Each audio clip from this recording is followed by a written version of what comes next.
Hey guys, welcome to another Rivage video, and today I thought I'd go over a few things with the event, plus a little farming guide for you guys.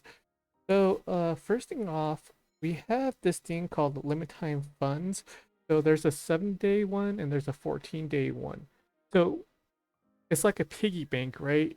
So basically you give the game, I think, for 14 days, 128 of these Primo gems, Primo diamonds, right, for purchase gems, and it'll give you 5 gems per day up until 14 days. Then when that 14 days is over, you basically crack open the piggy bank and take back your money. So it's basically 125, basically a 70 diamonds free. So if you are buying like monthly packs and stuff in the game, you're putting money into the game. This is an easy buy for you guys. So it's just a free 70 gems for you. And this thing's a new login thing, so they're just doing this on top of the daily. So I don't know if they're gonna keep doing this forward though. So basically on the 30th day, we will get this costume or Nocturne. And this is the regular 7-day one, so we could get the her skin.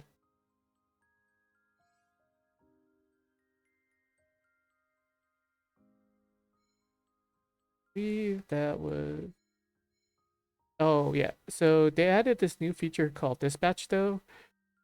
If you're farming the game regularly, Um, you won't need to use this though because it takes up 10 minutes and it's just something you could do in background if you won't want to farm. Like basically it's for people who do like dailies and stuff like this. I would just set this thing on auto farm for the day when I go off to like work or something like that. And while this is going off, I just go out over here and just do my PvP for the day over here while that thing's running in the background. That's the only benefit that you get from it though.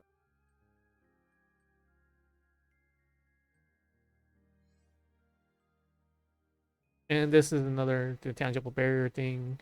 Like, it's the same old same.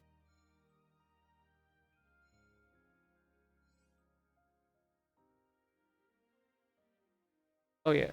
So the other thing was like, okay, for Arissa's weapon right here, you could only get it from pulling though. They made it like Solania's weapon where you can only get it from pulling. So this is on a rate up. So if you want her weapon, you have to pull for it, sadly. There is no one in the shop though. You can see right here in the shop under uh, unique equipment though. You see right here down at the very bottom. See, this is Arissa's weapon right here. See how it's like if you do pull extra of it, they allow you to trade it in for another weapon. So that's the downside. Looks like going forward for exclusive units and their weapons, they're just gonna keep adding them down here, so you can only get them from pooling. They're most likely gonna add her weapon, like Selenia's weapon, into the pool, so there might just be a random chance you'll probably get it off banner. Okay, now going to the event itself. Goes right here. So once you complete all your side missions that pop up right here, I completed mine already. You're allowed to switch this thing from day to night.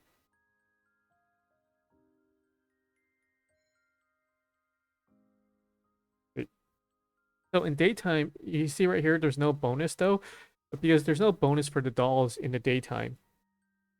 And you're just collecting, I think, sand, wood, and rock. What this thing is, what are they called, metal, and to upgrade your difficulty. Every 2 difficulties will require you to get more and more mats and stuff like that.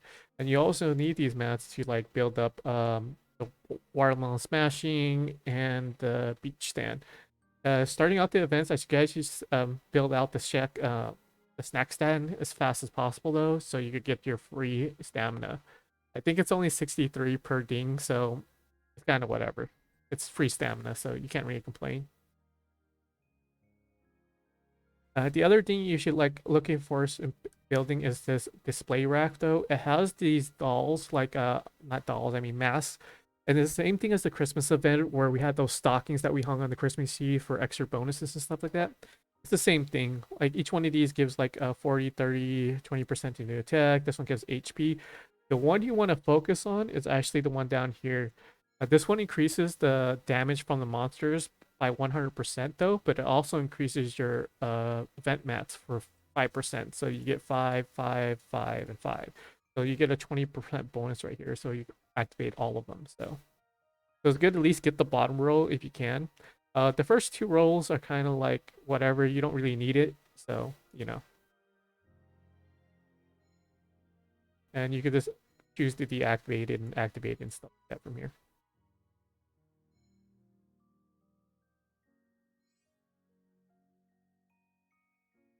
And another thing right here is this event here, this crustacean is basically the boss battle. So you just want to complete it once until the 8th, so you could get the frame for the summertime event though, low avatar frame.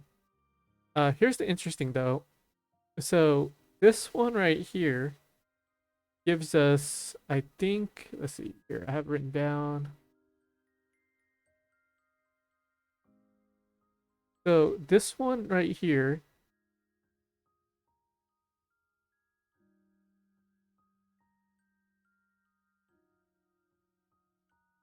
sorry, lost my train of thought there. So um, this one right here at the 40 stamina for fighting the crab boss, if you put on the ring also, it'll give you 840k souls for this difficulty right here.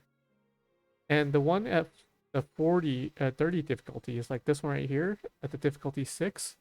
It gives you 525k. So it's basically a 1-to-1 ratio from what we're farming from the mana. So between the two, stamina wise, so we're getting about 21,000 stamina souls per stamina here.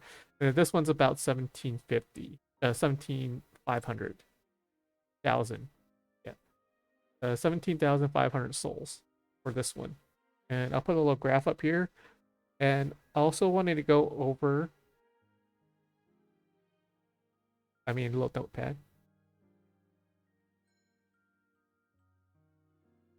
So with all the bonuses I have 40% from having Rissa and Sombriette and the Witch, which gives me 40%. Plus, I have another 20% from the doll rack itself. So every single time I run the 41 right here, I'm getting about 70 tokens per run. Is if you notice right here, there's an extra 10% drop right here, which we don't get on the other lower difficulties.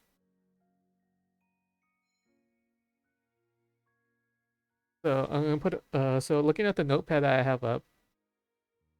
So at 40 stamina for the thing, we're getting like 70 event tokens, sorry. And so it's about 1.75, and the rest of the 30s right here and the 20s are all giving us 1.6 ratio. So it's by far better just to farm out the highest one.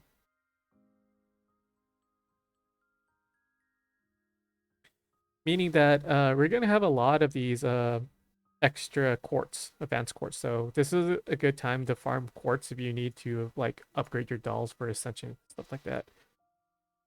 And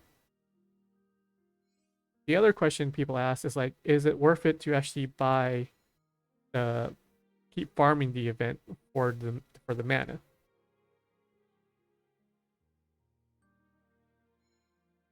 So right here down at the bottom of the shop right here, you could actually trade in like 1 token for 6,000 stamina. And I did the conversion of 70 to 6,000, and it's not worth it at all. Is we're getting about 420,000, which is like lower than the actual stamina cost for 30, and we're running it for 40, so we're losing 10. So do not farm those events for the mana.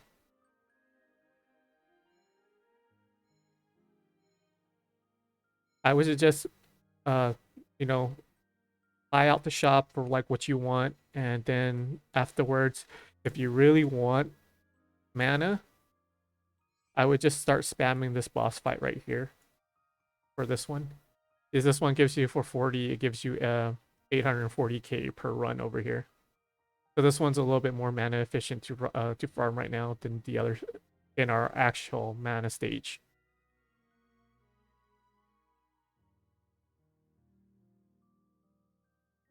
And whatever you do, do not over farm uh, the stones and the woods and stuff like that because there's nothing we could deal with them currently right now. So there's nothing we could build out or use for after you build out everything. So it's just like extra wasted extra materials. So, yeah. So right here, as I said before, in the nighttime one, this is where your dolls actually use their actual drop rates and stuff like that. The daytime one for the resources don't use it. So you can use whatever units you want to actually farm the stones and stuff like that faster.